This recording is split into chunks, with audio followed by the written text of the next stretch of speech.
You remember Din Ben Phu? No. The same thing happened in Algeria, in Africa. They didn't have anything but a rifle. The French had all these highly mechanized instruments of warfare, but they put some guerrilla action on. Hello and welcome to Guerrilla History, the podcast that acts as a reconnaissance report of global proletarian history and aims to use the lessons of history to analyze the present. This is a Guerrilla History Intelligence Briefing. For those of you who do not know, intelligence briefings are roughly twice a month Patreon content, where half of the episodes go on a Patreon early access and the other half roughly are Patreon exclusives. I'm your host, Henry Hakamaki, joined by my co-hosts, as always, Professor Adnan Husain, historian and director of the School of Religion at Queen's University in Ontario, Canada. Hello, Adnan. How are you doing? I'm doing well. Great to be with you, Henry. Yeah, it's always nice to see you. How's the weather doing up in Canada on this December 29th? Cold, but, I wish there were more snow, actually. If you're going to have, this kind of cold, might as well be able to enjoy some snow. So I'm waiting for a big dump. I can imagine that. It was minus 33 here recently, so but not too much snow either. And also joined as always by Breht, host of Revolutionary Left Radio and co-host of the Red Menace podcast. Hello, Breht. How are you doing, and what's the weather like in Nebraska? I'm doing okay. The weather here, the snow did not reach us. Out west is getting pounded, but here it's just sort of miserably cold, but no snow like with Adnan. Also a little bit under the weather, so if my voice sounds a little congested, that's what it is.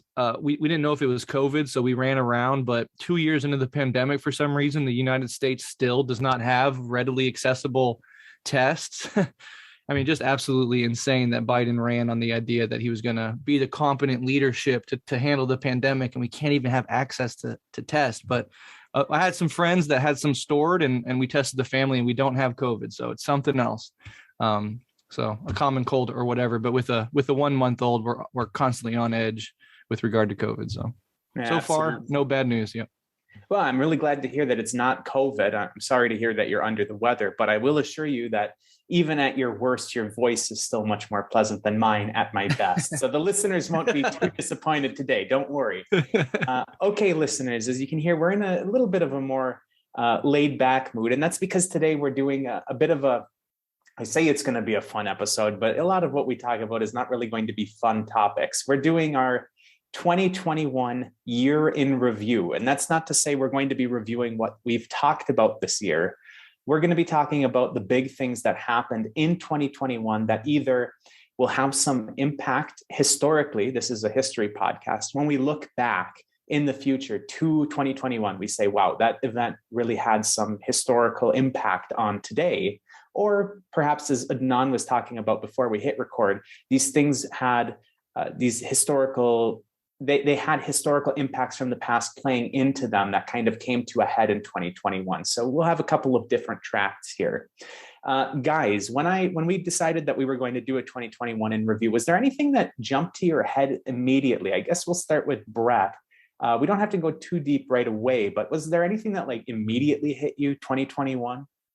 Yeah, I want to dive into the details here for sure, but from a bird's eye view, we are going to look back in retrospect at this period of time, 2020, 2021, and we'll see probably 2022 as well, as a critical time when changes that were probably already in the making were forced, right, to come to speed up. Contradictions that could otherwise kind of be tucked away and hidden out of view burst into view for everybody to see.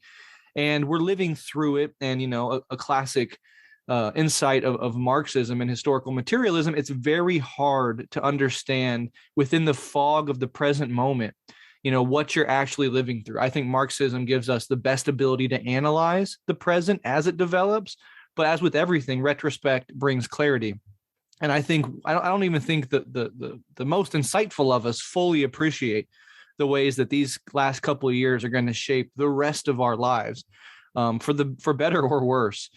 So in that sense, and a lot of what we're going to talk about, I think, is going to at least dovetail with these last 2 years, because of course we have the pandemic. We also have Trump and Biden. We also have, historic uprisings. We also have a military or increasingly militant fascist right on the rise in the US and across the world. And so things are coming to a head, and that's kind of my bird's eye view. And I'll dig into the details as we go through this episode. Yeah, excellent. Adnan, was there anything that hit you in 2021 right off the top of your head when we first proposed this that you thought, this is really kind of the story of 2021?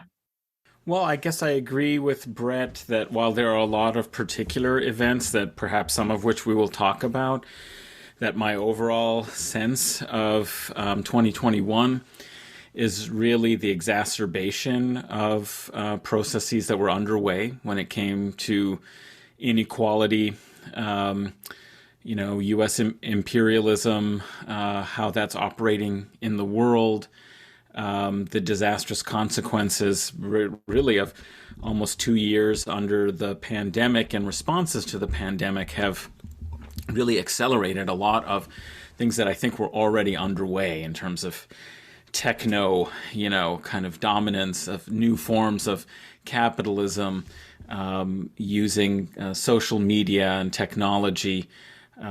These kinds of things, I think, they dominate my thinking about it. And I really think of this 2020, 2021 as years, in particular this last year, of missed opportunities, really, in some way. So I guess I'm going to start with a bit of the negative. We were in a jolly sort of beginning mood, but I do think that, we can talk about some of the positive developments, and I think definitely we will. But my overall feeling is that there were a lot of opportunities, really, too, that the pandemic presented, and other aspects of what we've gone through presented opportunities for left critique of capitalism, movements for social change, and action on the climate in a way that would secure a progressive, equal future for the globe as well as the survival of the human race. These kinds of opportunities, I think, were there, but we've seen that the left has not been organized and effective enough to take advantage of some of these. So instead, what we've seen is the exacerbation of some of those trends of inequality, over the course of the year. So that's something we should be self-critical about and also be thinking about going into 2022. Where do we have to put our energies on the left in terms of organizing and activism, and what are the opportunities that may be available in the future? Because I think we wasted some of them in 2021. Yeah, absolutely. I think that all of those are really good points. And when I'm thinking about things that really hit me, of course, there was things like the pandemic generally. Of course, this is something that's going to be right on the top of everybody's mind. We had things like the election. We had things like the insurrection on January 6th, which I think we'll talk about in a little bit. But when I was really trying to think about things that haven't gotten the media attention that they deserve, there was really one thing that stood out immediately for me. And we're also partially to blame for this because we had intended on covering it this year, but we never, because of scheduling, we never got to it. And we're going to try to do it in early 2022.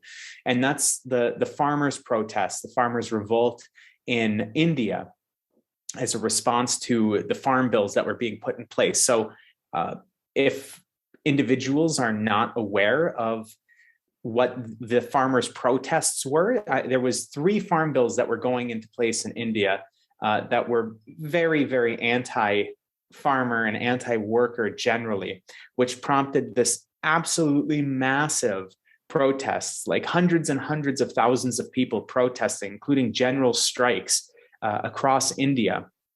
Now, this started, the farm bills were proposed in late 2020, but just a couple weeks ago, just over 2 weeks ago now, the government completely backed down. They repealed the farm bills and the workers won in India.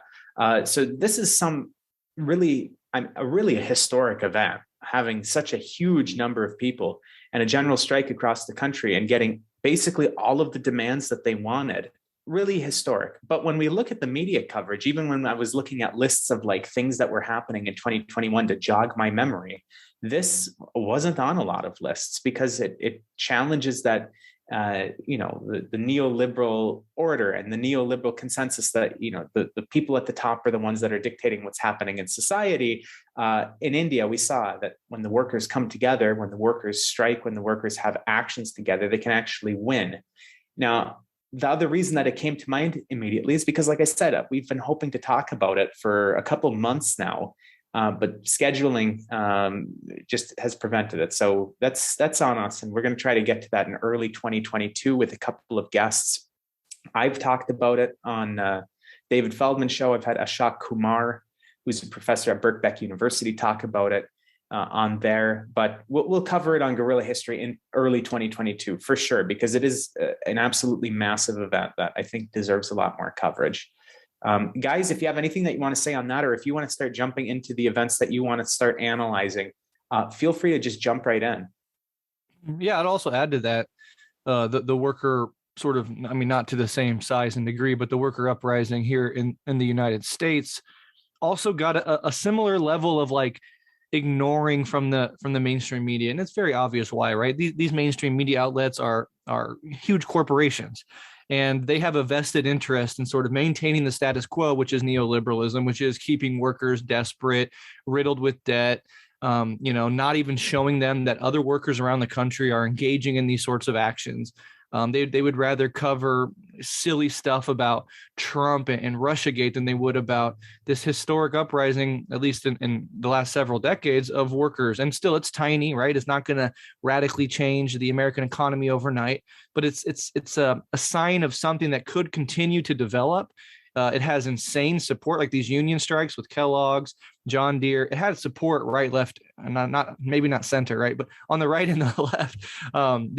There's like bipartisan support for these workers and their union fight. So that's going to continue to develop. And speaking about history, and probably Adnan could speak much more expertly to this idea, but historically, big pandemics have been followed by sort of, how would you put it? Some slack in the labor market, right? It gives labor a little bit of an edge. I mean, the brute fact of losing almost 1 million Americans, and that number will probably go up over time when the dust settles and we can take stock retrospectively. Don't be surprised if that number crosses 1 million. We're at 800,000 right now. That's obviously going to have a fucking impact on the labor market, but other things as well.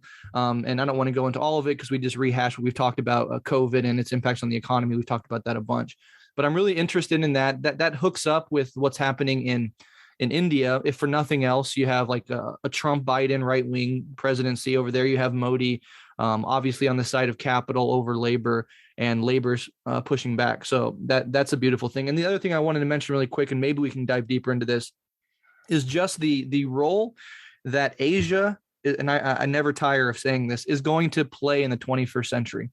It's going to be led by China just because of the economic, military, regional power that is China, global, a counter hegemon to U.S. and Western imperialism. But Asia as a whole, which includes India, obviously, is on the rise. And it's going to be really interesting to see how a developing and maybe even a developed India or a developed China are going to take shape and form over the next several decades. Obviously, how that relates to climate change is an issue. But I think we should keep our eyes on that. And we should also remember, too, that class struggle is happening within China, right? There's actually a wave of labor actions and strikes and full-on explicit class struggle within China itself. So how is the CCP going to handle that sort of internal contradiction, that class struggle that's developing and deepening as a rising Chinese working class and even some semblance of a middle class is emerging? As it's happened around the world, they're going to start demanding a little bit more in terms of reducing inequality, etc. So how that will play out is also going to not only impact China, but it's going to impact India, it's going to impact the entire region, and thus will impact the world. So those are things to keep eyes on as well going forward. And they sort of dovetail nicely with what you said, Henry. Yeah, I would pick up on that. I mean, definitely part of my hopeful list of events during this last year were definitely worker struggles.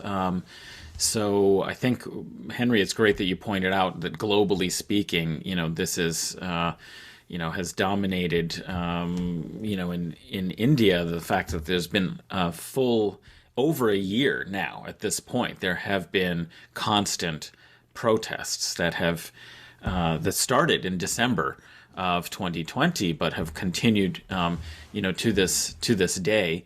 And also in the U.S. and elsewhere, I think that's absolutely correct that the pandemic, both historically, we've already had an episode where we talked a little bit about the Black Death and some of the consequences in, the 14th century, the failure of attempts to regulate that helped bring down the feudal system and begin part of the processes for the transition from feudalism to new forms of political economy and ultimately capitalism. So that definitely does have a big consequence. I feel like there were more opportunities. So it's starting, and maybe we'll see it. Maybe I've just been impatient because I've expected from historical precedents that there would be the rise of worker movements right away. It's starting now in the U.S., Canada, places like this, and that could be very, very significant.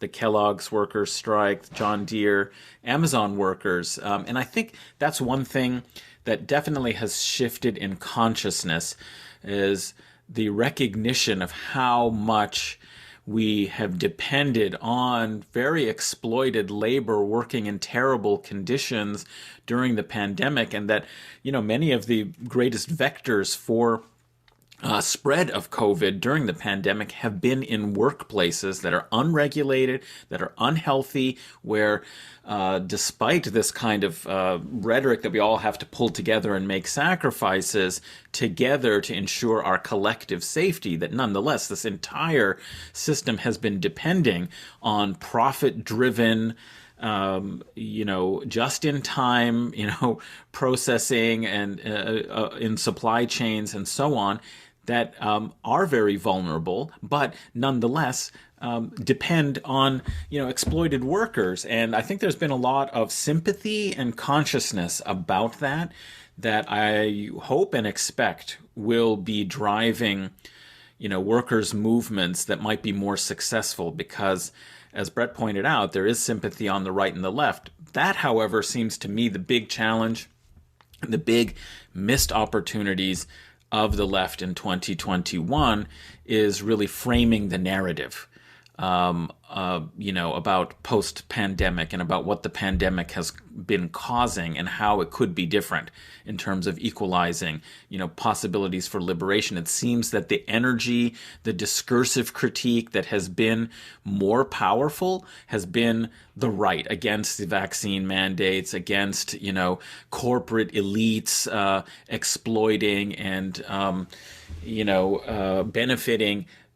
The left has been making some of these critiques, but it's also been a little bit divided in terms of how it presents its critique and its alternatives about what could have been and should be possible. So that's something to watch out for going forward is, left and right populism. I think the left is going to have a big challenge ahead in how it frames these narratives, how it organizes politically, in order to capture this critical energy of, that is dissatisfied with the system. I mean, there's just wholesale dissatisfaction with the system. Everyone is recognizing that it's unfair, that it's exploitative. What are the solutions? How do we analyze that? I think that's really, the key question for us on the left. Yeah, just really quickly bouncing off what you said on it, I just wanted to iterate, the reason why one of the reasons our narratives are not really getting through as much as the right and the center is precisely because big money backs both far right, and center left political mainstream media. So you can turn on Fox News and get all of what you said about the right wing narrative. You can turn on MSNBC and CNN and get the centrist, center left narrative. But obviously, if you're socialist, communist, anarchist, you're not going to have access to any of that corporate money, any of that funding. And so what we're doing here is what the best that we can do as a dissident fringe political group in the belly of the beast, which I think speaks to the importance of left media. Now, we are seeing left media grow, advance, spread out, expand into new platforms, new territories. I mean, it comes with a lot of bullshit. There's plenty of people calling themselves socialists that are muddying the water and, I think really genuinely like misleading young people, like, going on Twitch and watching Vouch or some stupid, I don't even know how to say his name. That's a problem, but that problem is going to come with the rise of the left more broadly, because there is no organization, there is no centralizing center of gravity. So it's going to be a bunch of disparate sort of DIY voices at the beginning. We'll see how that evolves and changes over time. But we got to accept the good with the bad. And I think we also, you can't downplay the importance of left media, precisely because for people to begin to organize and act on left ideas, they need to be introduced to them. And they're not going to be introduced to them in the conventional ways that people are introduced to politics. And that's our disadvantage, but it's also something that I think the left in general takes seriously and is working to confront. So yeah, we'll see how that goes. And just to add on to the importance of that, sorry, Adnan, I'll be very brief. We have to remember that articulating a true left message is very important, because otherwise a lot of people, including people that are nominally on the left, even if they're trying to advance like workers' rights, they're supporting these strikes, they're willing to take, they're basically willing to pursue red-brown alliances by taking, as we mentioned, there's some worker solidarity on the far right and there's worker solidarity on the far left with striking workers. Well, they think maybe we should just harness that and kind of put these groups together and maybe we'll have a bigger group and there we go, that's done. Well, different things like this have been tried in the past, and even not looking at just trying to harness popular sentiment. I mean, this is a very random example, but it's something that popped into my head is, when Marx was writing about the Paris Commune after the fall of the Paris Commune, what was the one big lesson that he drew from it? You can't just take the ready-made state machinery and then expect socialism to come out of that. You have to actually physically change what is going on. And in the same way, you can't just harness this disparate sentiment on the far left and the far right and hope that you can cohesively make these groups together and then poof, you're going to have something akin to socialism come out of that because, they both hate their bosses. That doesn't work like that. You have to actually foster left-wing theory. You have to foster left-wing sentiment, put these ideas forth before people. Hopefully you convert them ideologically. That's the key. You can't just take this disparate anger and hope that something positive and lasting comes out of that. Sorry for that digression, but it was something. Oh, no, that's absolutely on point, Henry. I mean, I think that's the real challenge that we're facing when we talk about, left media and all these opportunities that Breht was pointing out are expanding. And he pointed out that some of the challenges is that it's very disparate. One, because they're not really anchored until maybe now. And this is why it's very important that we talk about and engage with and support and create, these worker struggles in our communities and nationally and wherever we see them. This is something that has to be supported because that is, historically speaking, the base for genuine change. Structural change is coming from, these movements that change the workplace, that change, production, that change distribution in the economy because the workers are organized. So whatever else we're doing in terms of developing ideology, political education, and so on, if it's not connected with, if it doesn't engage with and promote, that worker challenge to corporate capitalism, to the capitalist class, obviously it's not going to be that fruitful or useful. One of the problems I've seen in these growing pains is that in the new economy of social media, the YouTube clicks and Twitch and so on, is that we're getting a personality-driven celebrity politics, both in terms of the political elected leaders who act as celebrity figures, who are not necessarily rooted in actual workers organizing, but they exist in the sphere of Twitter and social media as performers of a certain kind of leftist politics while not necessarily challenging the party structures that they're engaging in at that level. And then likewise in the media that covers them, comments upon them, what we're getting is factional, politically, fruitless, I think, factional polemical discord, because this is very, entertaining. It captures attention. It's less political education than kind of left political entertainment. And this is, I think, a problem for the future. It is part of these growing pains. We need to see, I think, less of the sectarian and personality-driven schisms and fights online, and more of building a kind of wide left movement that, okay, at different points, people will have differences of opinion on issues, on strategy, but there has to be a space for talking about them. I do think that in this political education, historical analysis is absolutely crucial. As you point out, Henry, there have been previous occasions that we can learn from and analyze our contemporary situation with the benefit of insights on those. And so that's, I think, one way forward, that if the progressive left alternative media is to be effective, one, it has to root itself in these worker struggles, and then secondly, it has to create the conditions for genuine political education rather than just polemical interchange, where people are performing their idea of what a true left is. And in fact, I don't even like that kind of framing or terminology. Real left, leftist, etc. This is where we get into sectarian division, because we want to be correct and we want to be the true rather than we want to be effective and we want to liberate ourselves. So I think there's a big challenge, and it's very interesting to see what's happened this last year, is that starting from the very beginning of the year, where there were opportunities for organizing on the left to push through universal programs and so on, what ended up happening is that we've had a year, essentially, of factional, personality-driven fights that I don't think have really pushed the agenda forward that much.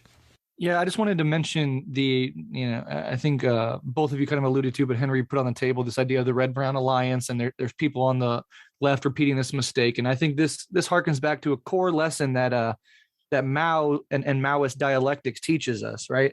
It's not that two combines into one. You don't take the left and the right and put them together and create a new entity. It's that one divides into two.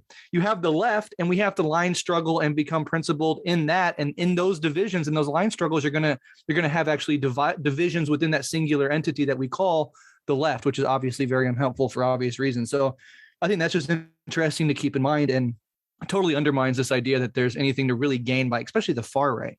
And when I say there's right-wing support for unions, I'm not even really sure about neo-Nazis and fascists. I mean, that they're all race over class weirdos. I'm saying center-right conservatives, right? Millions and millions and millions of more of these guys than there are of the fucking fascist and wannabe Hitlers. And those people, tend to support unions, and they're on the picket line right next to any progressive lefty or Bernie Sanders supporter fighting for each other's families. Now, regardless of their other political ideas on the center right, which we'd all disagree with, unionism is always going to be a win for the left. And I've seen this personally, not that unions, especially today, are radicalizing people to socialism, but labor politics blunts the edge and makes it much harder to maintain a right-wing politic. All my buddies from high school are in unions, and they're all, bearded white guys that fish and hunt, and they live in a deep red state. And in any other world, those guys could very easily become Trump supporters. They're all not. They're all Bernie supporters. I even have one of my, he's a steam fitter. He calls himself a democratic socialist because of Bernie Sanders. Now, obviously, for the communists, not far left enough. We have plenty of critiques, but labor unions in particular prevent and actually act to stop further right-wing development by centering class. A trade union, by definition, centers class over things like race. And so, that in and of itself is going to help the left, broadly conceived, just pro-labor unionism, et cetera, and at least open people up to left-wing ideas and critiques and close down some pathways for moving further right. So, on the picket line with some fucking Trump supporter, whatever. I think that the fact that they're on the picket line and a union wins is a win for the left, broadly conceived, and we should keep that in mind. I don't know, just a thought. Yeah, and I just imagine what would happen if unions actually were radical in the United States. Now, I know, we have the IWW, but I'm talking about like mainstream large unions. This is something that in some other parts of the world do exist, radical unions. In fact, I'm still trying, and I will persist until I succeed in trying to get the leader of the largest single union, individual union, not like coalition of unions, in the entire African continent. The guy is an avowed Marxist-Leninist, and it's a very, very left-wing union. It's Metalworkers Union of South Africa, in case anybody's interested. I do have people that are in contact with the leader of that union, and I'm working on it because they had some very interesting developments a few years ago that would be interesting for the show. But nonetheless, just imagine what would happen if, the biggest single union in the United States was led by a Marxist-Leninist and was trying to push for, a socialist or communist future within the country. I mean, the mind boggles at what would actually happen when we can see, as Breht was pointing out, sentiment changing just because of these very bland unions that we have in the United States today. But I want to transition out of workers' struggle, at least for the moment, because there's a lot of stuff that happened in 2021, and we've already been talking for almost half an hour. So I guess, Breht, let me pitch it back over to you to go into the next kind of topic or theme of discussion that you want to talk about in our 2021 in review. Yeah. So here's my main thesis argument that I'm going to push in this episode surrounding this topic. And I think, it's kind of a bold claim, and we'll see if I'm right or wrong. I think that what we're witnessing now is the final death nails in neoliberalism. I do not think it can continue. Right, left, and center, neoliberalism is a failed project. So many of the terrible things about our society are traced back precisely and immediately and directly to neoliberal economic policy, from the rise of the fascist right to historic levels of inequality and everything in between. Neoliberalism is a failed project. And it's also interesting because where did neoliberalism start? Well, it started in the laboratory of Pinochet's Chile. And with Henry Kissinger in the U.S. overseeing, the Chicago boys, overseeing the development of what would become neoliberalism and be imported back into the U.S. and into the U.K. under Thatcher and Reagan. What just happened? Well, Chile is rejecting neoliberalism, right? They just voted in a social democrat, whatever, not perfect, but somebody that opposes a neoliberalism and beat like a Nazi's grandkid or some shit. So we are seeing that in Latin America broadly. We're seeing a shift back to the left with Evo Morales. You even have like AMLO in Mexico, who my wife's Mexican dad is a big fan of, right? Social democrat, but still interesting move to the left, anti-corruption left. In Brazil, we're looking at Lula possibly displacing Bolsonaro, taking back over control of the single biggest country in Latin America, which would be huge. Obviously, you have Venezuela and a couple other places, Cuba keeping up the fight. So that's a beautiful thing, and that is also another sign that neoliberalism is more or less dying and is dead. I think is dead. The response, neoliberalism was in part a response to the falling rate of profit in the 70s. And those conditions no longer hold, but the conditions aren't better, right? The falling rate of profit is still a problem. And if huge populations on the right and the left are rejecting neoliberalism, what does the ruling class do to prop up profits? Well, that's going to intensify class struggle at the very least. And I think if they have their way, they're going to lead us into some sort of monopoly techno-feudalism. You can already see the beginnings of that, right? Huge monopolies and a permanent underclass. Like that's the only place that neoliberal ideology can possibly continue to lead toward. But I think in the US, you're seeing both parties wrestling with the end of it. And I think like a Biden administration, or if they try to put Kamala up in 2024, they're going to lose. But, even on the Democratic Party, like these ideas no longer have sway, and you're still trying to fit the square block of neoliberal 80s ideology that's swimming around in Biden's dying brain into the square hole of 2020s. And that's just no longer tenable. So How that project ultimately gets pushed off the table completely, I'm not quite sure. The ruling class is going to put up a fight given the lack of other options it really has, right? This idea that social democrats and liberals have that we're going to go back to some sort of New Deal post-World War II Keynesianism is insane. We have to, as Marxists, understand that historical period that allowed for the development of the New Deal is dead. It's gone. And what really concerns me, and this, I'll wrap it up here and toss it back because I want to hear your thoughts on this. What really concerns me is that environmentalism is being promoted, like the Green New Deal is just green Keynesianism. It's this return to a previous way of doing things, even though conditions have shifted, because there's no imaginative capacity to figure out how to move forward in a new way. So even with the death of neoliberalism, there's not necessarily going to be a guaranteed rise of like a new left-wing vision for America. I think right-wingers, centrists, and liberal social democrats, progressives suffer from a complete lack of political imagination, and how that will play out, I don't exactly know. But my main premise here is that we are seeing the death of 40 years of neoliberalism, and it's kind of it's a good thing, you know. Well, what comes next, who the fuck knows? But it's good that this fucking beast is finally being put into its grave. I completely agree. I think that's very, very cogent analysis, Breht, about the end of neoliberalism, widely discredited across the political spectrum. I think the point about these left victories in Latin America, they are a recognition that the, Washington consensus has not been working.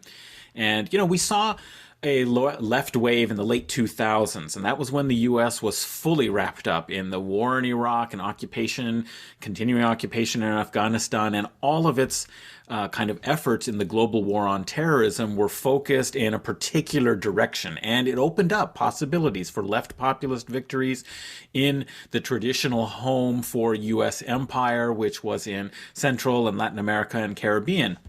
So while the empire was being, kind of absorbed and the, kind of attention, that first critique of kind of the neoliberal order was starting to, make itself felt, and was, of course, with the global collapse in 2008, it received, kind of a boost ideologically in tearing down, all of the, fantasies that, the global financial order could actually work.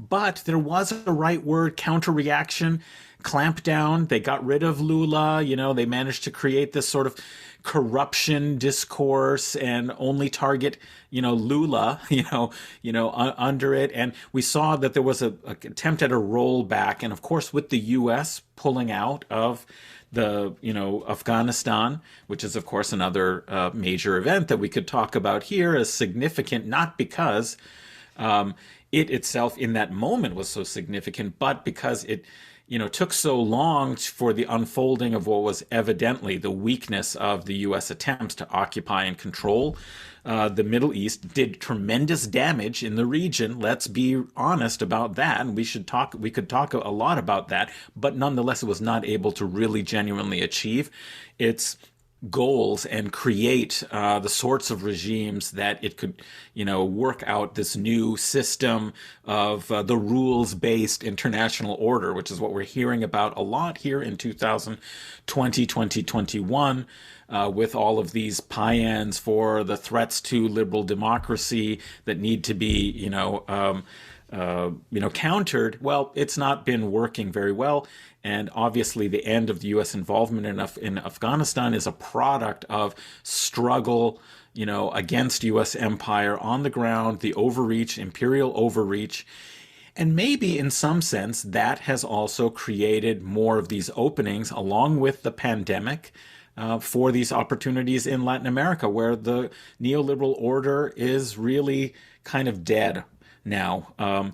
The question is, as you said, what replaces it? And we already see, with ultranationalist, very interestingly, internationalist, ultranationalist movements, movements that are taking, a page from one another for far-right extremist, ultranationalist movements against immigrants and for these kind of nativist sorts of policies fascistic, neo-fascistic orientations that we see in India under Modi, or we see in Hungary and Eastern Europe, and even with the rise of right-wing populism in places like France and Germany, with the neo-Nazi kind of type parties reemerging back into the mainstream.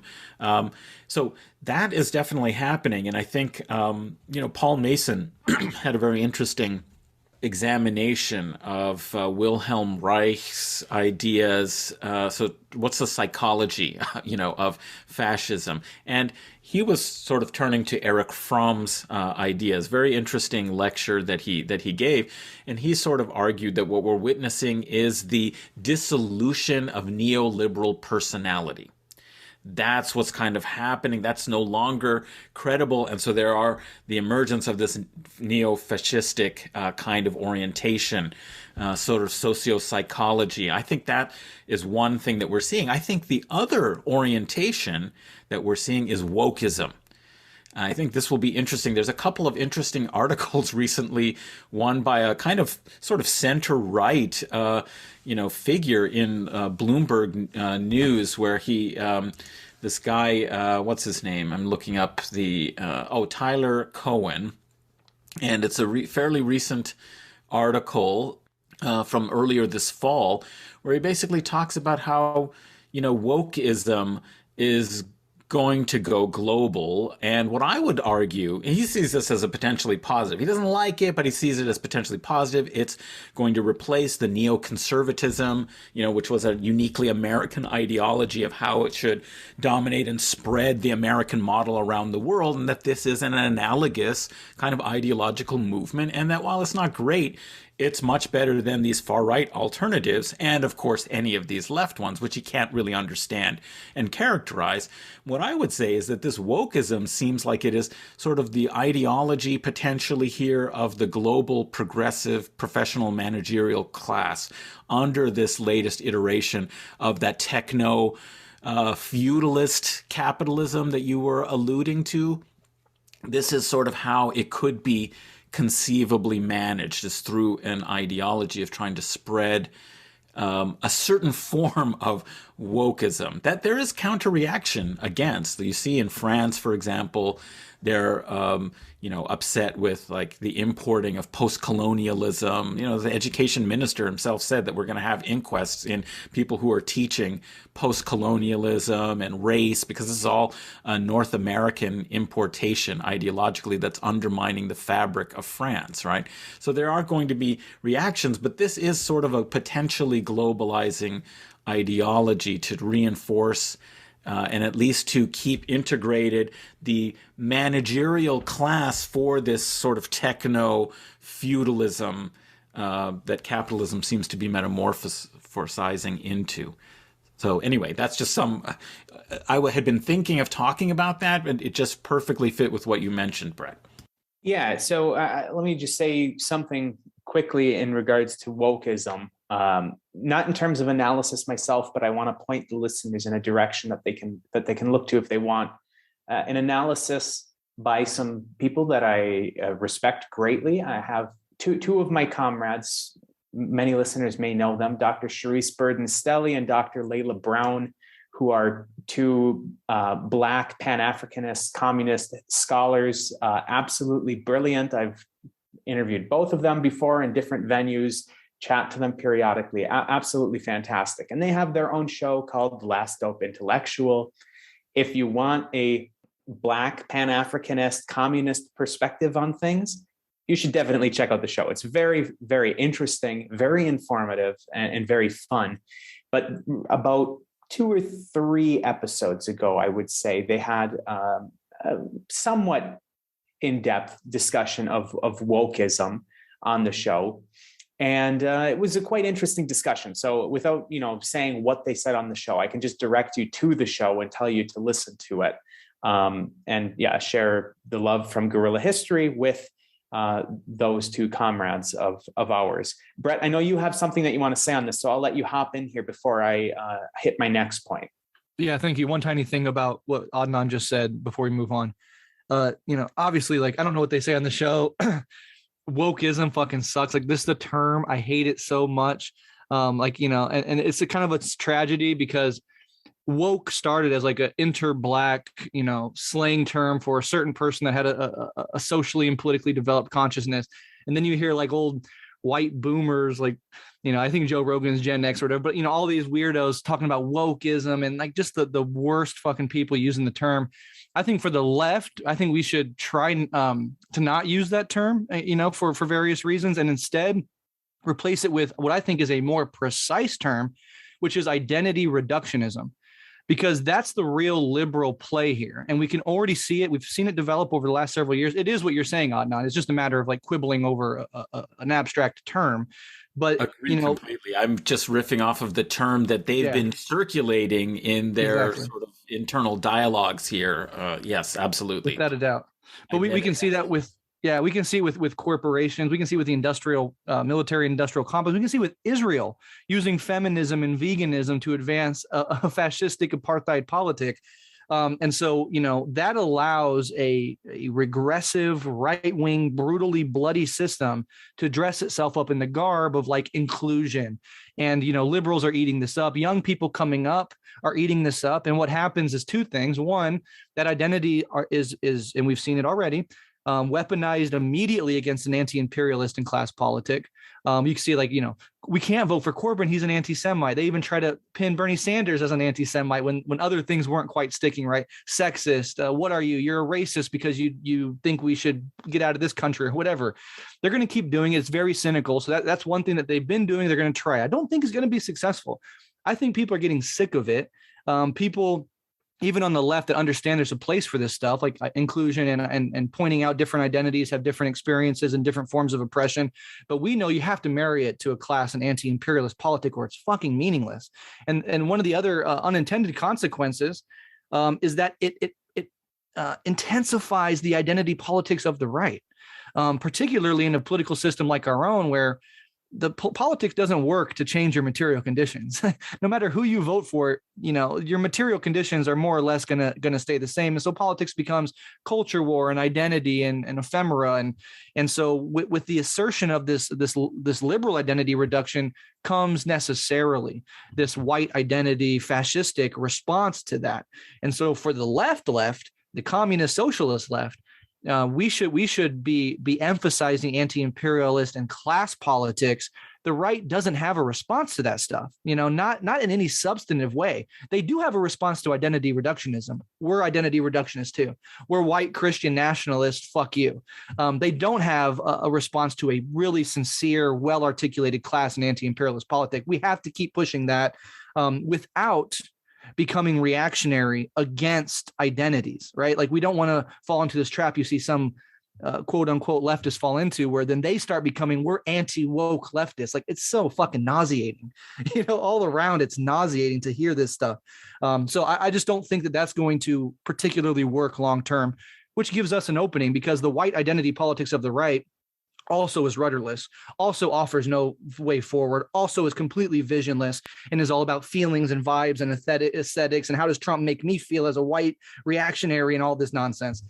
So I think this whole thing is kind of, it's collapsing as well. And it might take longer than neoliberalism proper to collapse, but it is collapsing. And I think the real left should get away from that as quickly as we can. It sounds like you listened to that episode of The Last Dope Intellectual, Breht. I know you said you didn't, but like very much echoed the point of that segment. So if you and again, the listeners are interested in that, do check out that and give our love to Dr. CBS and Dr. Layla Brown. Adnan, do you have anything very quick here? It looked like you wanted to only that I agree that I'm not positing that this so-called wokeism, which is how I should have framed it, because it is indeed, as you point out, Breht, a long-standing trajectory of identity. Well, the use of, by even corporate capitalists, of identity reductionism, in these like latest neoliberal forms of global capitalism. They'd already sort of been developing that United Colors of Benetton and, all of this. But as a kind of turn, like a real doubling down by the sort of PMC of this techno-feudalism. Like they are going to really hang on to this and try and promote this. And this may be one of the kind of ways in which the corporate right wing tries to shore itself up through this, partly because even though it is completely unpopular and it's being discredited because their demonization of the people, and trying to kind of frame all of those who are resisting against it, even if it's coming from the right, they're still kind of using this sort of language to talk about them, as Hillary Clinton did, as what was it she said again? It was the basket of deplorables. Basket of deplorables. Yes, exactly. Now, I agree with you. I don't think that's going to work, but I think the problem for the left is that it does confuse a lot of people, because we do believe in social justice. We do believe in being inclusive of those identities and difference. It's just that what we need to do is to foreground the universal basis of justice for everybody and not get wrapped up completely in some of the distracting paradigms that will be used to divide us from communicating with people who may be susceptible and engaged in potentially in class analysis, if we could make that case for them. So I agree completely with that. And it does, in a dialectical way, this is what helps organize the counter-elite dimension of right-wing populism today, is they love that stuff. That's all they want to talk about, There's a recent report about that just came out, a polling about trans issues, NGOs that are in, kind of trying to figure out the politics of how to, have a more inclusive society around trans issues, have been doing polling, and they found that people on the right know all about this, like swimmer at UPenn, a trans woman who is competing, in women's sports. They know all about this because that's all they want to talk about. But are they feminists? No, of course they're not feminists. But they will adopt this idea, whereas people who are more inclusive and who don't have a problem with people's gender, sexual identities, and, have a more open attitude, we don't know about this, that this is a big thing on the right. And it's because we're not really paying attention, and it doesn't mean the same thing for us. But the right wing loves to focus and organize around these supposed fantasies of wholeness and of identity as well. So that's the problem that we have to solve and foreground that class analysis. And just really quick, Henry, I really apologize. Just to make this very clear, why does corporate capitalism like this move? Well, because it divides people. The only challenge to global capitalism and imperialism is a hyper-organized, multiracial coalition of different people with different identities coming together through the bonding glue of class struggle. And if the ruling class can convince you on the right and the left that you're actually this micro identity, and you can't really, if you're like a black trans woman, you can't really align with that, Nebraska fisher hunter white guy, because you guys just don't have anything in common whatsoever. So you can see how this serves to hyper divide the working class and thus consolidate ruling class power at the top. And it works on the right and the left. And they have their different inverted versions of it, but it does the same basic thing, and it prevents us from uniting. Now, there are real differences. We have to work through them. There are differences of identity that could cause us to not be able to form coalitions, and we need to work through that. But as long as we can keep it away from class and on these like hyper micro divisions between people and these very subtle intersections of a bunch of different identities, of course it serves the already consolidated, in some sense, global ruling class. So that's why I would just put that cherry on top. But I apologize, Henry, for going too long. No, it's okay. I mean, it's a really interesting discussion, and I would love to continue it, but we do have a lot more things on the docket and not a ton of time to get through them. So I'm just going to try to transition us here. So Breht, a little bit ago, you mentioned how eco-politics, green politics in the global north is today. And this is something that we've talked about on the show several times. This is something that our next full episode will be on. It'll be out in just a couple weeks, listeners. So we've already recorded it. You just be looking in your podcast app in a couple weeks for it, for the next issue about this. But we've been talking about eco-politics in the global north, and we've been talking about the Western left, and these things, they coincide with each other, which is to say and this goes back to your neoliberal discussion, the discussion on neoliberalism, what is coming up? And one of the things that even people nominatively on the left are pushing for is this kind of green Keynesianism, which frankly, we can also call eco-imperialism. When you don't take a global analysis, an internationalist analysis, where you don't center the third world, the global south, in your analysis of how to handle the environment, you have solutions that are going to entrench the global north, global south divide. And we see examples of this all the time, but it goes to the point that you were making, Breht, in terms of, we have falling rates of profits. We recently talked with Manny Ness about needing release valves for capital gluts, investing in green technology, getting cheap raw materials from global south countries like lithium, producing high cost manufactured goods like solar panels in the United States and green batteries. This is something that might increasingly happen. And I'm using this as a transition point to talk about the next topic that I would like to bring up, which is the climate. So this is not something that's happened in 2021, right? This is a process that's been going on for decades and decades and decades and decades and decades.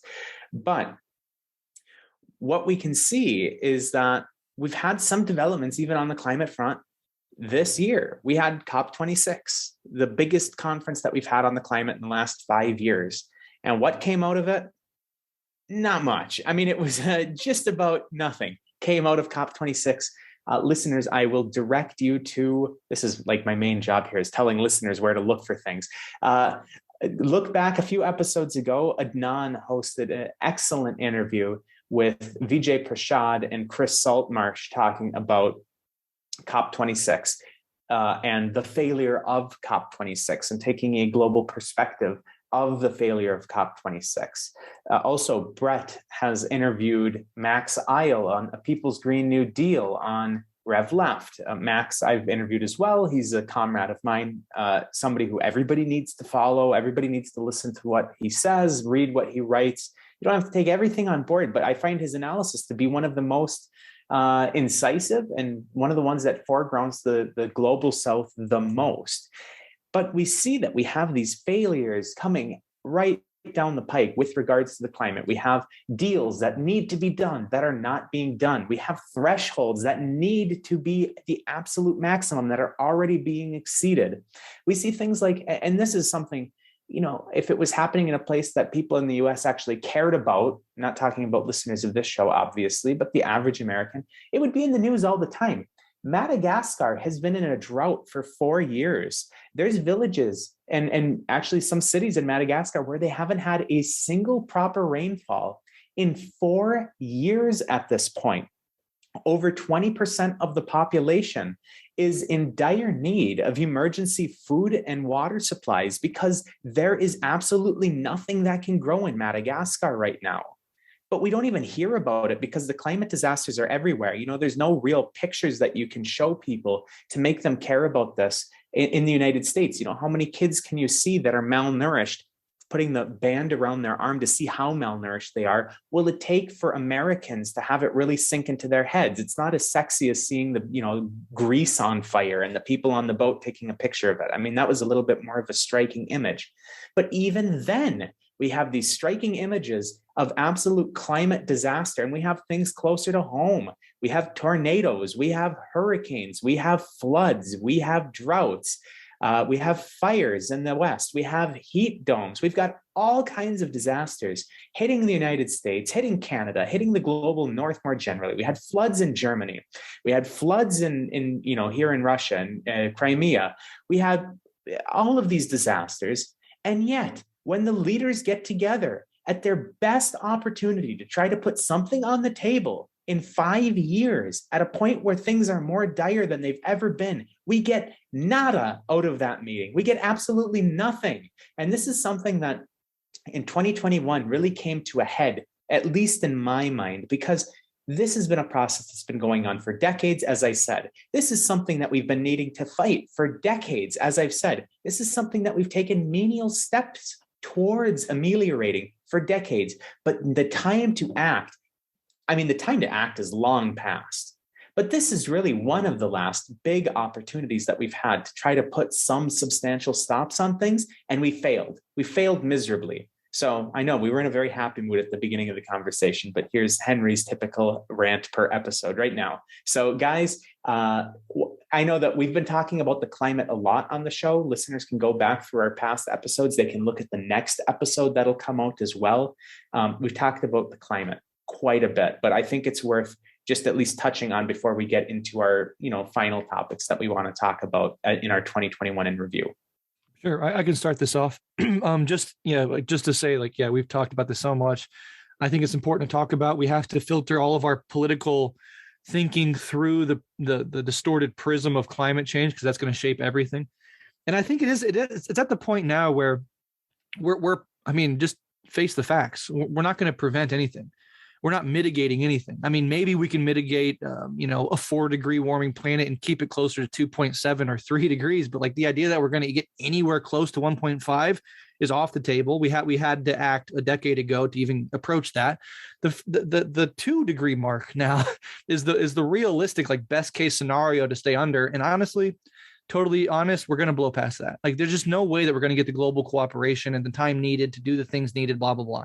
And so, we're going to hobble through it. We're going to do the bare minimum until things get bad enough and we have to deal with it. But, there's still hope in that, in the sense that pressure is going to possibly, at least regionally or in certain parts of the world, make societies, particularly in the global South, dramatically run away from a capitalist way of organizing your society. Through the baptism by fire that is climate change, that is already happening, is going to continue to happen. We're not going to get 1.5. We're probably not going to get 2. That is going to cause insane amount of suffering and death and hardship for everybody. And even if you're very at the tip top of the north, I live in northern Russia or I live in Canada, I'm fine. No, because you exist dialectically and interpenetratedly with the entire totality of human civilization. And if huge swaths of people are migrating across continents, if major countries are going to war over water resources, I don't give a fuck where you live, you are going to be severely impacted. Adnan mentioned earlier these just-in-time supply chains breaking down under COVID. What do you think they're going to do under climate change? I mean, these supply chains are going to be right. We are now in America, we're going to be the first generation that's going to deal with routine food shortages, right? Water shortages, things that our parents would never imagine Americans would have to go through. Americans are going to go through. Nobody is safe. You have to realize that. But that insane crisis, which makes COVID look like a day in the park by comparison, is going to do on a much larger scale what COVID did. Expose all the contradictions, nowhere to hide. Everything is going to be heightened and sharpened beyond relief, and it's going to be absolutely fucking miserable for everybody. But in that misery, in that baptism by fire, there's going to be transformation. That transformation is going to look different all over the planet. I think you're going to see the rise of eco-fascism. You're already seeing it. And in places like white supremacist, settler, colonial, imperial core societies like the US, that's probably one of the primary political manifestations that we're going to see. But in the global South, I think there's a huge chance that you see something much different. I think you do see something like, move in the direction of socialism, especially look at Asia. You have you have North Korea, but you have China, you have Vietnam, you have countries with histories of revolutionary ideology, of mass mobilization, right? Like in the Mao period, you had the mass mobilization of hundreds of millions of Chinese workers, peasants, and students to do things like the Great Proletarian Cultural Revolution, the Great Leap Forward, etc. Whatever you think about those projects, the fact is they represent revolutionary mass mobilization to tackle a very important goal. In that case, it was industrializing the society or fighting the capitalist roaders within the party or whatever it may be. But you can imagine that also happening in China again, but in the sense of let's mass mobilize to lead the world in dealing with climate change. And it's precisely in this equatorial belt and the global South where the impacts of climate change are already hitting. The forces and the pressures are already being pushed on these societies. So I think you're going to see a bunch of different manifestations, and there's darkness in that and there's hope in that. But I think the idea that we're going to stay below or even around 1.5, you need to toss it out the window and get real, because one of the biggest political advantages for the next several decades is what political formations can face up to reality in the most clear and sober-minded way. That's our advantage. I think Marxist analysis and communist analysis gives us the ability to analyze things in the present as they develop in a way that liberal ideology mystifies and doesn't allow, and right-wing ideology it's definitionally turning away from reality. It's turning towards conspiratorialism, toward apocalypticism, toward anything but looking reality in the eyes. So as dark as looking at reality in the eyes is, I think it's going to remain necessary, and it's going to be part of what the left has to do if we're going to be able to put together any sort of response on a global level. But it's not pretty. And I think with 2021, last thing in review, 2020 and 2021 is the beginning of no more denialism, right? It's like so obvious. Before 2014, 2007, you could think of it in the abstract. It's down the road. It's not impacting me. These last couple of years have showed you every summer for the rest of our lives is going to be chaos. And I thought naively, well, maybe the winters in the Northern Hemisphere would be like little recesses from climate change. But we were even seeing now, we just had historic tornadoes in Kentucky in the middle of December that killed hundreds of people or hurt or killed a lot of people. That means that even in winter, you're not going to be safe from the chaos. And so there is no refuge. Everything's going to get worse, climate speaking, for the rest of our lives. And we have to navigate the chaos, unfortunately. Well, I don't have much to add to that. I agree fully. That's one of the reasons why I think this was a year of an opportunity lost. And really, in terms of climate action, we're just still so disorganized. And I think really, while consciousness is changing in terms of people's recognition during this year and last year and subsequently has really sharpened. And there is a relationship, I think, between the pandemic and climate change in precisely that sense of political consciousness, that the contradictions are more obvious. The urgency of the problem, is more evident to people. But in terms of action and positive developments, it's clear. I think what's really possible to say is that just as neoliberalism is increasingly being discredited, I think likewise there is increasing accord that to solve the climate crisis, you can't just use corporate capitalist mechanisms, of greenwashing the capitalist global economy is not going to work. We know that it's not going to work, but I think more and more people are seeing that consumer-based solutions that are not followed by transformations of how we produce and distribute, global goods, agriculture, all of these things. I think it's becoming more and more evident that there are just Band-Aid solutions that are being proposed by elite, politicians and corporate leaders and so on. So I think that's one positive dimension, is that there's more of an appetite for perhaps radical change. It's just seeing through how that would look. And one of the real cul-de-sacs here is this Green New Deal. As you mentioned, Max Eil's work on this and the discussion that he had with Breht and on other podcasts. People should go check those out, as you mentioned, Henry.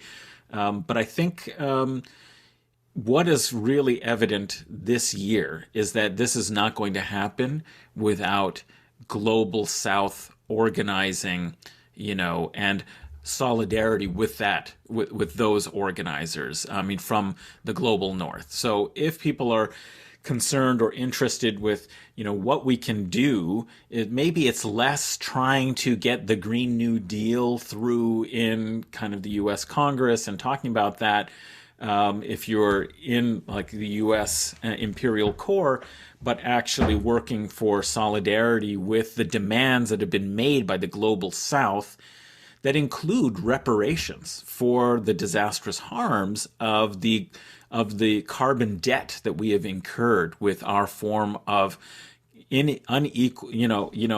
inequitable and environmentally devastating form of development that the global north has gone through, right? Under capitalism, is that it has made an externality of the environment, and the world is now suffering. So we have a debt. Let's focus on that, because that's something that we can actually advocate for in our political sphere. So it's kind of the corollary. It's sort of opposing the carbon imperialism, that just as we're saying, you have to, the left, to be relevant, really has to oppose U.S. empire. Well, likewise, we have to oppose the maintaining of a kind of carbon apartheid, where the benefits of, this form of industrialization is only kept exclusively, and not even equally, in the global north, but is kept in the global north by, the capitalist elite. We need to break that down and widen our analysis so that going forward, we're talking about genuine solutions. Because as Breht said, we're going to punch through 1.5, 2 degrees. And in fact, actually, I think we need to stop sort of talking about the technical side. Well, we have to keep talking about the technical side, but we have to talk about the social side now, that it's going to take real solidarity and major transformation if we're actually to solve the crisis. There's no way to solve it under the current conditions of capitalism. I think that has increasingly been proven and demonstrated over the course of recent years. We're going a bit long, and I know that we haven't even touched on Afghanistan. We haven't touched on January 6th at all, and I know that we did want to talk about that. So here's what I'm thinking that we should do. I'll just run through a few of the other things that I had flagged up for potential discussion, just to remind people that they happened in 2021, because 2021 has been a really weird year. I mean, I feel like I say that every year, but 2021 has been a pretty bizarre year, even by recent standards. And then I'll turn it over to you guys, and each of you can pick, one more topic each that you would like to just give your thoughts on to the listeners, and then we'll wrap up out of that. But just to remind the listeners of some other things that happened in 2021 that we're not going to really have time to talk about today. We had the release of the Pandora Papers, which we have an episode about. You can follow that or find that out on our feed. We found out about the Pegasus project led by Israeli intelligence. That's something that we haven't talked about on the show. The Guardian did some pretty good reporting on it, but I don't think it got nearly as much coverage as it should have. It was a pretty big thing. We had coups all over the place from Myanmar, which, again, listeners, we have an episode about Myanmar. Go way back in our feed history to get that historical background of Myanmar, to understand the context of that. We had a coup in Guinea. We have an episode on that. You can find that episode. We had coups in Sudan. We had coups in Mali, coups all over the place. 2021 had quite a few not so peaceful transitions of power. We had a governor who was found to basically have sentenced people to death in nursing homes, by putting COVID patients in there. And that wasn't a scandal that took him down, but, being handsy was. So that was something that happened in the US. Just a little bit of a interesting note. We had some new revelations about residential schools. I mean, of course, we had known for years and years that the residential schools in the US and Canada were absolutely horrific institutions for Native populations, First Nations people in Canada, Native populations in the United States. We knew that. One of my professors had to, hide out to escape from being stuck in a residential school, taken away from her family. I mean, this is something that we had known for years, but in 2021, we had found some mass graves up in Canada with hundreds and hundreds of children's bodies that had been buried in these mass graves and basically forgotten about until this year. We knew that people had been dying, but finding mass graves, I know one that had been dug up had over 250 bodies, and another one had, I think, about 750 bodies. Absolutely horrific. And that didn't get, nearly as much media attention as it should have. It did catch the headlines for a few days, particularly in Canadian media, but not nearly as much as you would have thought that it would have. We had things like vaccines. Yeah, we talked about COVID vaccines on the show. We have an episode about vaccine intellectual property rights, but there's another vaccine that really didn't get much media attention in 2021 and deserved to. The malaria vaccine. There is now an approved vaccine for malaria. Did you know that? Malaria is a disease that kills over 600,000 people a year, almost all of them in Africa. 96% of the people who die yearly from malaria are in the African continent. We now have an effective vaccine against malaria. I mean, that's a game changer. Over 600,000 people a year dying. That could change as long as we make the vaccine available for these people in these underprivileged areas.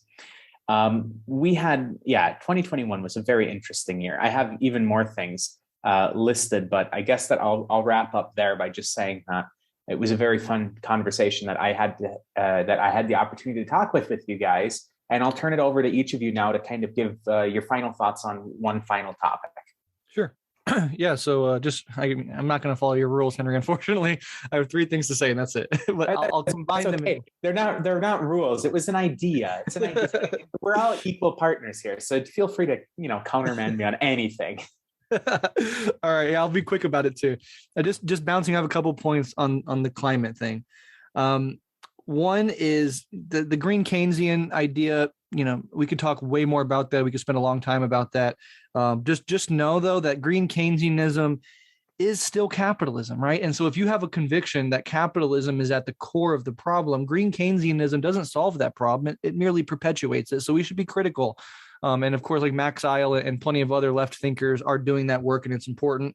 Reparations are not just feel good. We don't just give reparations because we did an oopsie in the past, but actually reparations are also, importantly, the only path to green development for the global south. If we do not give some sort of aid from the global north to the global south, they will have to rely on the cheapest, dirtiest forms of energy, which is like coal and oil, to develop their economies and their countries. So reparations is like not just we have to do it because of the historical wrong, which we do have to do, but also because it's the path forward to clean development.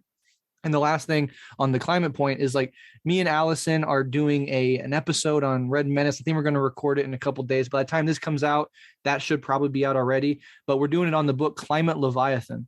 And Climate Leviathan is a political theory of our planetary future and lays out 4 possible, sort of outcomes politically of climate change. And I think that's really worth thinking through deeply. And so go check that out, because I think it's really, really helpful to think through those implications. So that's climate. The other thing, January 6th on the right, the only point I wanted to make, obviously, you don't want to fetishize that singular event too much. For me, I don't call it an insurrection. I call it a fascist riot, because that's pretty much what it was. I mean, they smeared shit on the walls. Like, these are not like people with a plan for the most part. And so this liberal hysteria and freak out over it, I think, is often unwarranted, but its implications are interesting. One of those implications, you see the American right turning more towards fascism. There's the rise of what is now called the new right, which is explicitly embracing certain fascist elements of politics. And I think it's important to remember that I believe that for national elections going forward, the right wing, at least a large chunk of them, tens of millions of Americans, are never going to accept a Democratic victory at the presidential level ever again. It has now set the standard that when the Republicans lose, it had to do with some fuckery, some corruption, some ballot stuffing, some weird shit. That has been set, and that's going to do insane damage to the stability of an already destabilized country. Just keep an eye out for that. The last thing I want to say, and this is my final comment and a way to wrap this whole 2021 point up, Bin Laden, okay? When he did 9/11, and I remember reading this, and when I was going to community college, I was like, I wonder, Bin Laden did it. Like, what does he say why he did 9/11, right? And he talks about imperialism in Lebanon and all this other stuff. But he also, the point of 9/11 was not that the attack itself would destroy America, right? He knew it wouldn't. You're just driving a plane into a couple of buildings. It would do damage, but the real damage would come in America's inevitable overreaction to it. And I don't think bin Laden could ever have conceived how correct he was, because 9/11 and the response to it was the end of the America that our parents and our grandparents knew. And that was the beginning of the American decline. The economic recession, 2007, 2008, really sealed the deal. America and the empire is in decay. It is collapsing. And now with Trump, with COVID, with Biden, I view these things as morbid symptoms of a decaying corpse of a society, not the cause of that decline. And so it's just really interesting to look back over the last 20 years, starting with 9/11, and see how the dominoes fell one by one by one. And all of it is pointing in the direction of, at the very least, a more desperate, weakened, destabilized U.S. Internally and abroad. As far as reputational losses, getting allies together, being the police of the world. I think that era is coming to an end more slowly than neoliberalism. I think it'll be a more protracted process. But I do not see America pulling itself out of this head dive into the ground. And it's going to get a lot uglier before it gets better. And so I would just say, keep an eye on that. And it just is funny to go back and look at what bin Laden wanted to accomplish. His prediction of America way overreacting and doing severe damage to itself is exactly what the U.S. did. And, bin Laden is not by any means an honorable or heroic character, because I don't think killing innocent people is ever justified. But it is a very interesting prediction, and he was more or less right, probably more right than he could ever have imagined while he was alive. And I think that protracted process of decay is going to continue to shape our increasingly extreme and destabilized internal politics. Well, just to pick up, I did mention a little bit about the U.S. withdrawal from Afghanistan as the epitome of the failed global war on terrorism. So, of course, we could talk quite a lot more about that, and I really appreciate, Breht, your remarks on how that affected the U.S. The overreach is exactly what helped precipitate the decline in U.S. empire, which doesn't mean that it isn't any less dangerous. In fact, it's more dangerous because of the way it's going to behave in the absence of actually being able to dominate the post-Cold War future, which is what the sort of goal of it had been. But you could hear more about my thoughts on the global war on terrorism and how I frame it within kind of the long history of the crusading society on, from medieval periods forward, how Islamophobia has served a kind of political purpose and its corollary anti-Semitism, in the politics of the West, in its foreign relations, as well as its suppression of internal dissent. On an upcoming episode of the Red Nation podcast with Nick Estes and Jennifer Marley. So look forward to that. It should be coming out sometime next month in 2022, January 2022. As far as kind of stories, I guess the residential school systems, real unaccounted legacy was a very big story in Canada, where I am. And, of course, should have been a much wider story, because you have residences in every of the settler colonial states that were established, by Europeans in either the new so-called New World in the Western Hemisphere, or in the Pacific, like Australia and New Zealand. And of course, South Africa. All of these countries have very similar kinds of approaches to the indigenous peoples they encountered, and how they instituted various kinds of programs of their exclusion, assimilation, and ultimately genocide. But what I would say about that is, some people have objected to the term mass grave, because they weren't one grave dug to deal with victims of a massacre, for example, and they've tried to talk about it as unmarked graves. But I think that also underplays the true horror of the neglect and of the way in which they discarded these human lives of vulnerable children who had been taken and separated from their families already in order to erase their culture and to assimilate them. So I like to call them grave dumps. Well, I shouldn't say I like to. I'm forced, I think, by those circumstances to call them grave dumps, because that's really what it was. It's places where they discarded these human bodies unceremoniously, to ignore them and throw them out like they were garbage. And this is what was so disgusting about the settler colonial institutions that were created to erase indigenous identities, culture, history, and to assimilate children into what would essentially be a kind of servant class for white settler elites. That's really what the goal was. So the last thing I would just say is that I think just to add one kind of set of stories to that, and I would just also add that, Stephen Donziger, if you want to hear more about the residential schools and all of that, I did an episode with Isaac on Night Rule podcast. You can check that out. It's a fun podcast when we talked. He's a Canadian, and we talked a little bit about that. But in terms of indigenous solidarity politics, this, house arrest of the lawyer Stephen Donziger, who had won a major judgment against Texaco, and now it's, I believe, Mobile, which is I forget the current company. It was Texaco at the time, but I think it's Mobile. Chevron. It's Chevron. Sorry, yes, of course, Chevron. The lengths to which this corporation, that of course is a horrible fossil fuel polluter. In this case, the victims directly were indigenous people living in the Amazon and Ecuador. This is what we're going to see, and this is what shows that we are not going to solve these questions under capitalism, because he, great trained lawyer, manages to get a judgment. What does it end up doing? They're refusing to pay. There's no way that it seems to force them, and the corrupted, we shouldn't even call it corrupted. The, judiciary, is basically protecting the interests of these global corporations.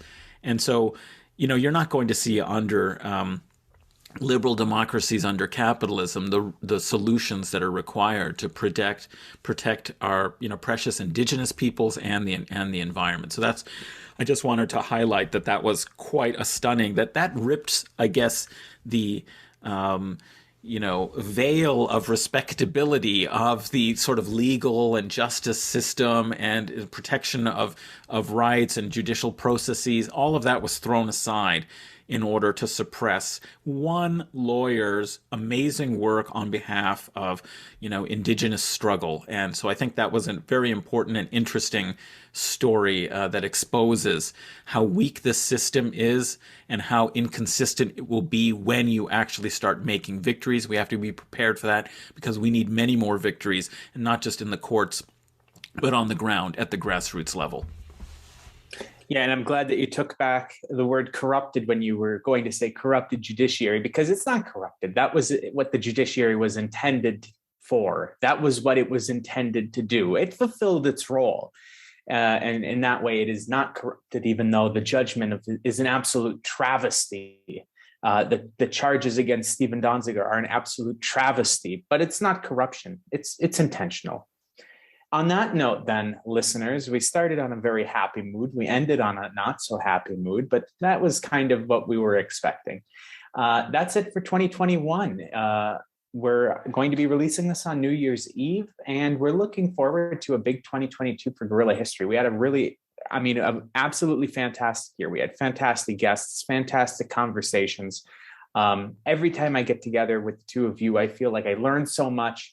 And you guys are you're just good friends. It's a lot of fun doing these with you. So thank you for doing a Guerrilla History over the course of the year. It was an absolute joy. So Breht, why don't I start with you? Can you tell the listeners how they can follow you on social media and follow all of the excellent work that you do on Rev Left Radio, as well as the Red Menace podcast? Sure. Yeah. Well, first, I just want to reiterate, absolute pleasure working with you. You both have become genuine friends of mine over the last year or so, and I look forward to continue to working with you. And what will be really cool is if, at the very least, like, get us three plus Allison on like some big live stream event this year, or ideally, especially if COVID passes, and I know this is going to be very hard given where Henry is, but wouldn't it be really cool to meet up in real life at some point and maybe do like a little, I don't know, a show or something. I don't know. But I would like to just see this show expand and the Rev Left universe continue to expand. And it's a beautiful thing. And I'm deeply honored that you both put this show together and thought that I would be a wonderful, or at least an adequate third host. So it's been a pleasure. As for me, you can find me at revolutionaryleftradio.com. You can find all three of the shows, Patreon, social media, all of that. And I would recommend as well, me and Adnan just did a 2-hour episode on St. Francis of Assisi. And I think we did a really wonderful job. Like, I am truly deeply proud of that episode. And if you haven't heard it yet, regardless of what your religious beliefs are, I think you can get a lot out of it. So definitely go check that out. It'd be a great way to start the new year for you. Yeah. And Breht, I just want to say the show absolutely would not be the same without you. And it might not even exist without you. So, you say Adnan and I put this together, but that's not true, listeners. Like I said, we're all equal partners. This show would not be what it is without the dynamic that we have between the three of us. It's really lovely. And that episode, listeners, again, I'm usually the one to direct you to things, but Breht said it best. It's a fantastic episode between the two of you guys. Well done. And listeners, you should all check it out. Adnan, how can the listeners find you on social media and your other podcast? Well, 2021 was a wonderful year. I have to say 2020, when we started it, the best thing about 2020, one of the best things was starting the show. One of the best things of 2021 was deepening our collaboration, our friendship, getting to know you both better and to explore these important ideas, these important stories of history and the analysis. I've learned so much and enjoyed myself and enriched myself. I hope you listeners also have been benefiting, and we look forward to developing and expanding further in 2022 and continuing this. You can follow me on Twitter at Adnan A. Husain, Husain. And of course, check out The Majlis, another podcast I host. It's called The Majlis, Majlis, relates to the Middle East, Islamic world, Muslim diasporas, Islamophobia, these sorts of topics. So do check us out. It's on all the platforms. Yeah, excellent. Definitely recommend the Majlis podcast. I listened to all of the episodes and perspectives that I wouldn't find anywhere else. So thank you, Adnan, for putting that together along with your project that you have. Global Societies. What's the name of the project? Muslim Societies Global Perspectives. That's it. Queen's Muslim Society Global Perspectives at Queen's University. Really important work that you do. So thank you for that. Listeners, you can find me on Twitter, where I post garbage at Huck1995, HUCK1995. You can follow the show, which is much more entertaining than my personal Twitter, at Guerrilla_pod. That's GUERRILLA_pod. And you can support the show monetarily if you're financially able to. And of course, we always understand if you're not able to, by going to patreon.com/Guerrilla History, GUERRILLA History, where you get bonus content, early access, things like that. And we're looking forward to a big 2022. So Happy New Year, everybody. Hope that 2021 went okay for you under the circumstances that we all had to live through. And as always, solidarity.